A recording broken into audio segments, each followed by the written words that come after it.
ഓണം എന്ന് ഓർക്കുമ്പോൾ എന്റെ മനസ്സിലേക്ക് ആദ്യം ഓടി വരുന്ന 4 വർഷങ്ങൾക്ക് മുമ്പ് നടന്ന ഒരു സംഭവമാണ്. ഞാൻ ഒരു പ്രോഗ്രാം ആങ്കറിങ് ചെയ്യാൻ വേണ്ടി പോയായിരുന്നു. അതിന് പ്രധാന അതിഥിയായിട്ട് വന്നത് നമ്മുടെ വയലാർ ശരത്ചന്ദ്രവർമ്മ സാറായിരുന്നു.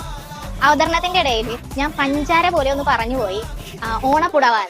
അപ്പൊ സാറ് ചിരിച്ചുകൊണ്ട് പറഞ്ഞു, കുട്ടിക്ക് തെറ്റിയതാണ്, ഓണപ്പുടവയല്ല ഓണക്കോടിയാണ്. ഇതുപോലെ രസകരമായ അനുഭവങ്ങൾ നിങ്ങൾക്കുണ്ടായിട്ടുണ്ടോ? ഉണ്ടെങ്കിൽ നമ്മുടെ കമന്റ് ബോക്സിൽ രേഖപ്പെടുത്തുക.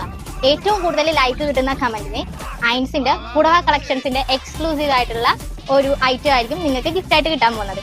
അത് മാത്രമല്ല ട്ടാ, സ്റ്റൈൽ എൻഹാൻസിന്റെ ഒരു ജ്വല്ലറി സെറ്റും ഇതിന്റെ കൂടെ ഫ്രീ ആയിട്ട് കിട്ടും. അതായത് ഓണത്തിന്റെ ഒരു കംപ്ലീറ്റ് ഔട്ട്ഫിറ്റ് നിങ്ങൾക്ക് ഗിഫ്റ്റ് ആയിട്ട് തരാൻ പോവുകയാണ് ഐൻസ്. ഈ ഗിവ്അവേയിൽ പങ്കെടുക്കാനായിട്ട് കുറച്ച് ക്രൈറ്റീരിയാസ് ഉണ്ട് കേട്ടോ. എന്താന്നല്ലേ, നമ്മുടെ ഐൻസിന്റെ പേജും അതായത് ഈ വീഡിയോ റൺ ചെയ്യുന്ന ഈ പേജും നമ്മുടെ സ്റ്റൈൽ എൻഹാൻസിന്റെ പേജും മസ്റ്റ് ആയിട്ട് ഫോളോ ചെയ്തിരിക്കണം. പിന്നെ അതുപോലെ തന്നെ ഈ വീഡിയോ നിങ്ങളുടെ 3 ഫ്രണ്ട്സിന് മെൻഷൻ ചെയ്യുക, ടാഗ് ചെയ്യുക, ഷെയർ ചെയ്യുക. ഇനി ഈ